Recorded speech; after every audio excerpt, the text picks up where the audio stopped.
আসসালামু আলাইকুম প্রিয় নবম ও দশম শ্রেণীর শিক্ষার্থীরা।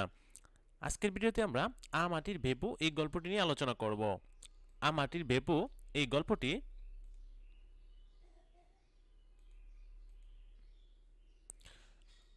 আ মাটির ভেপু এই গল্পটি লিখেছেন বিভূতিভূষণ বন্দ্যোপাধ্যায়। আমরা এবার তার লেখক পরিচিতিটি পড়ে নেব।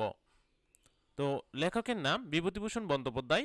তিনি 1894 সালে 24শে পরগনায় মুরিরিপুর গ্রামে জন্মগ্রহণ করেন।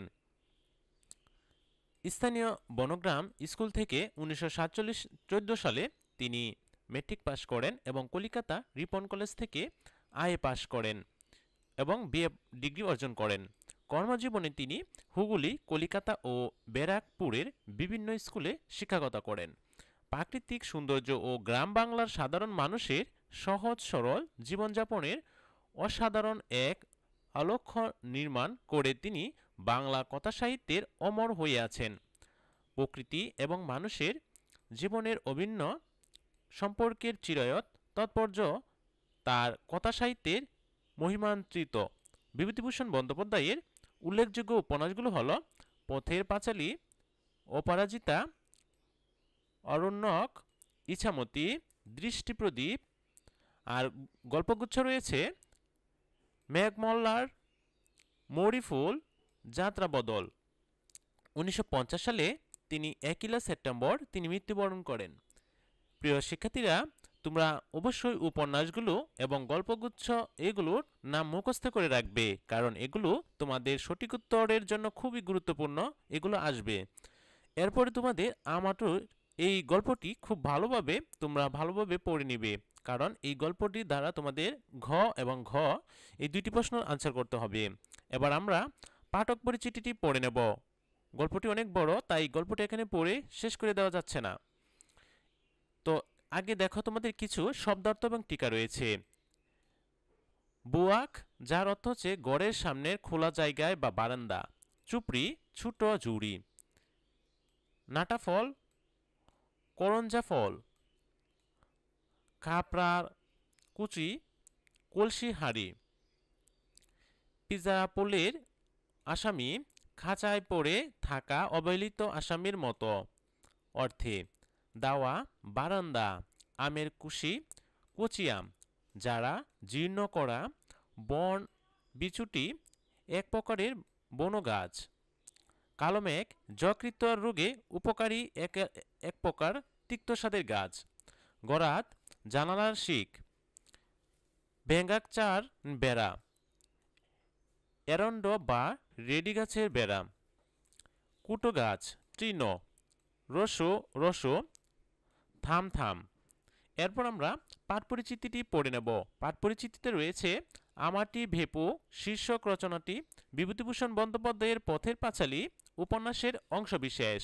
গ্রামীণ জীবনে প্রকৃতির ঘনিষ্ঠ দুই ভাই বোনের আনন্দিত জীবনের আখ্যান নিয়ে কাহিনীটি রচিত হয়েছে। অপু ও দুর্গা হতদরিদ্রের পরিবারের শিশু, কিন্তু তাদের শৈশবের দারিদ্র্যের সেই কষ্টপ্রদান হয়ে ওঠেনি। গ্রামীণ ফল ফলাদি খাওয়ার আনন্দ এবং বিচিত্র বিষয় নিয়ে তাদের বিষময় ও কৌতূহল মানুষের চিরায়িত শৈশবকেই যেন স্মরণ করে দেয়। সর্বজয়া পল্লী মায়ের শাশ্বত চরিত্র হয়ে উঠেছে। এখানে শিশুর আনন্দপূর্ণ শৈশব এবং প্রকৃতির সম্পর্ক দেখিয়েছেন বিভূতিভূষণ বন্দ্যোপাধ্যায়ের চারটি রচনাটি শিশু কিশোরকে প্রকৃতিমুখী হওয়ার প্রেরণা যোগায়। এই ছিল তোমাদের পাঠ পরিচিতি। এরপরে আমরা অনুশীলন বহু নির্বাচনীয় প্রশ্ন। এখানে রয়েছে 1 নম্বরে, উঠোনের কোন জায়গা থেকে দুর্গা অপুকে ডাকছিল?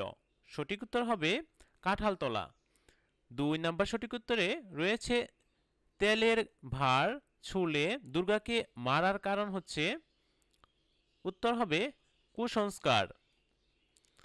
এরপর একটি উদ্দীপক রয়েছে। উদ্দীপকে বলা হয়েছে উদ্দীপকটি পড়ো এবং 3 ও 4 নং প্রশ্নের উত্তর দাও। রিপন ও রুমা দুই ভাই বোন, তাদের বয়সের পার্থক্য 4 বছর। একে অন্যের উপর নির্ভরশীল হয়েও বিভিন্ন জিনিস একে অন্যের কে তারা দেখতে চায় না। রুমার খেলার সামগ্রী রিপন কুড়িয়ে রাখে। রুমার বিভিন্ন আদেশ অবসদার রিপন মানতে চায় না। এই নিয়ে ওদের মাকে নানান বিড়ম্বনার মধ্যে পড়তে হয়। 3 নম্বরে বলছে উদ্দীপকে আম আঁটির ভেপু গল্পের কোন দিকে প্রতিফলিত হয়েছে? উত্তর মায়ের চিন্তা। উদ্দীপকে ভাবনা আম আঁটি ভেপু কোন উদ্দীপটির সঙ্গে সাদৃশ্যপূর্ণ? উত্তর খ তাহার স্বর একটু সতর্কতা মিশ্রিত। এই ছিল তোমাদের সঠিক উত্তরগুলো। এবার আমরা সৃজনশীল প্রশ্নটার উত্তর জেনে নেব। চলো প্রথমে আমরা উদ্দীপকটা পড়ে নিই। একই পরিবারে মকবুল, আবুল, সুরত সবাই দেশ পরিশ্রমী। নিজেদের জমি না থাকায় অন্যের জমি বর্গা চাষ করেন। লাকড়ি কাঠে মাজিগির করে কখনো কখনো অন্যের বাড়িতে কামলা খেটে জীবিকা নির্বাহ করে। তাদের স্ত্রীরাও বসে নেই, ভাগ্যের উন্নতির জন্য পাতা দিয়ে পাটি বুনে বাড়ির আঙিনায় মরিচ গাছ, লাউ গাছ, কুমড়ো গাছ ফলায়, বিল থেকে শাপলা তুলে বাজারে বিক্রি করে অন্য রকমের জীবন চলে যাচ্ছে তাদের। এখানে 4টি প্রশ্ন রয়েছে। প্রথম 2টি প্রশ্ন জ্ঞান এবং অনুধাবন, বড় ঘ এবং ছোট গ এই 2টি প্রশ্ন উদ্দীপকের আলোকে এবং গল্পের সাথে প্রাসঙ্গিকতা বজায় রেখে লিখতে হবে। প্রথমে আমরা ক নম্বর প্রশ্নটির উত্তর জেনে নেব। দুর্গার বয়স কত ছিল? দুর্গার বয়স ছিল 11 বছর, 10-11 বছর। খ নম্বর প্রশ্ন বলছে বামুন হিসেবে বাস করার প্রস্তাবে হরিহর রাজি হলো না কেন? এই উত্তরটা আমরা এভাবে লিখতে পারি। বামুন হিসেবে বাস করার প্রস্তাবে হরিহর কখনোই রাজি হননি, কারণ তাতে প্রস্তাবকারী তাকে খুব অভাবী ও উপভাষী মনে করতে পারে। আমাটি ভেপু গল্পে গ্রামীণ জীবনের নিম্ন আয়ের এক ব্রাহ্মণ পরিবারের দুঃখ, দুর্দশা ও টানের সমকালীন ভাষার প্রাণিত হয়ে উঠেছে। হরিহর রায়বাড়িতে গুমস্তার কাজ করে মাসে 8 টাকা পায়। তাতে তাদের 4 জনের সংসার ঠিকমতো চলে না। ছেলে মেয়েকে তারা প্রয়োজন মতো খাবার ও পোশাক দিতে পারে না। সে 10 ঘরায় তাগাদার জন্য গেলে সেখানে একজন মাতবর গোছের লোক তাকে তাদের ব্রাহ্মণ হিসেবে মন্ত্র দিতে এবং সেখানে বাস করার প্রস্তাব করেন, কিন্তু হরিহর সাথে সাথেই তার প্রস্তাবে রাজি হয় না, কারণ সে নিজের এত হীন অবস্থা ও দীনতা প্রকাশ করতে চায়নি। এ ছিল খ নম্বর প্রশ্নের উত্তর। এরপরে আমরা ঘ নম্বর প্রশ্নের উত্তরটি দেখব।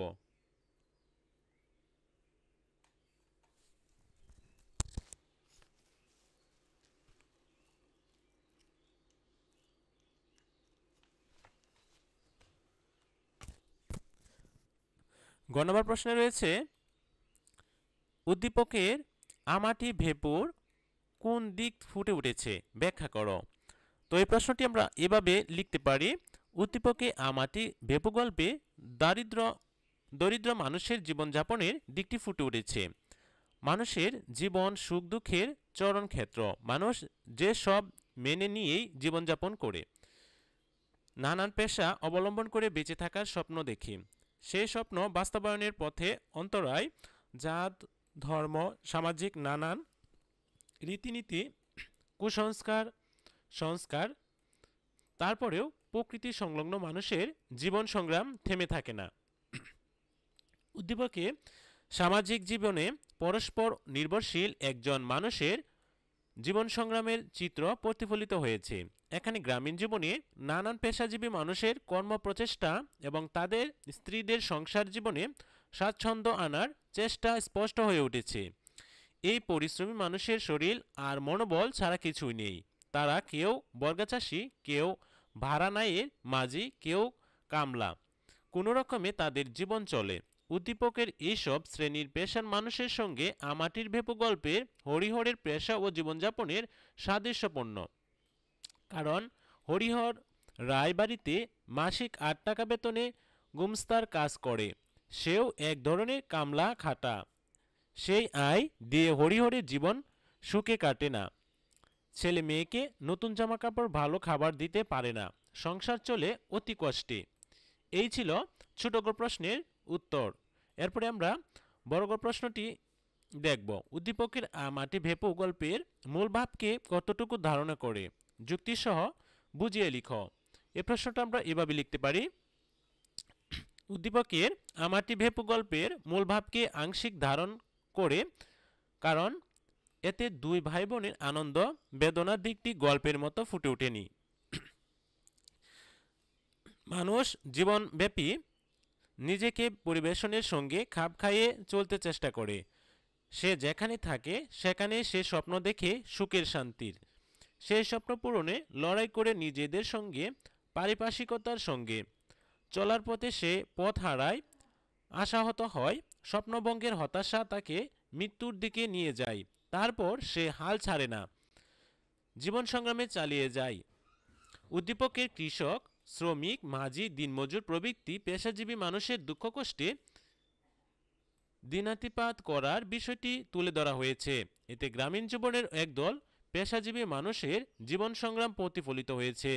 তারা অন্যের জমিতে চাষ করে অন্যের ন্যায়ের কামলা দেয় এবং তাদের স্ত্রীরা নানা রকম শাকসবজি উৎপাদন করে শাপলার ডাঁটা বাজারে বিক্রি করে কোনো রকমে জীবন চালায়। এই বিষয়টি আলোচ্য গল্পে হরিহর এবং তার স্ত্রী সর্বজয়ায় জীবন যাপনের সঙ্গে সাদৃশ্যপূর্ণ। কারণ হরিহর রায়বাড়িতে সামান্য বেতনে গুস্তামার কাজ করে সংসার চালায়। আমাটি ভেপু গল্পে গ্রামীণ জীবনে প্রকৃতি ঘনিষ্ঠ দুই ভাই বোনের জীবনের লেখ্য এই দুই ভাই বোন অপু ও দুর্গা। তাদের শৈশবের আনন্দ মানুষের চিরায়ত শৈশবের আনন্দের প্রতীক। উদ্দীপকে এই বিষয়টি নেই। সেখানে গ্রামীণ জীবনের চিরায়ত যে বিষয়টি ফুটে উঠেছে তা কেবল আমাটি ভেপু গল্পের ওই শিশু দুইটির অভিভাবক হরিহর ও তার স্ত্রী সর্বজয়ার জীবনের সঙ্গে সাদৃশ্যপূর্ণ। এ কারণে উদ্দীপকের আলোচ্য গল্পের শিক্ষা আলোচ্য মূল ভাবের পুরোপুরি ধারণ করতে পারেনি। এই দিক বিবেচনায় প্রশ্নোক্ত মন্তব্যটি যথার্থ। আশা করি তোমরা এই প্রশ্নটি বুঝতে পেরেছ। প্রিয় শিক্ষার্থীরা, আজকের ভিডিওতে তোমাদের আমাটি ভেপু গল্পের লেখক পরিচিতি, পাঠ পরিচিতি, টিকা এবং সঠিক উত্তর এবং সৃজনশীল প্রশ্নটার উত্তর তোমাদের বুঝিয়ে দিতে চেষ্টা করেছি। পরবর্তী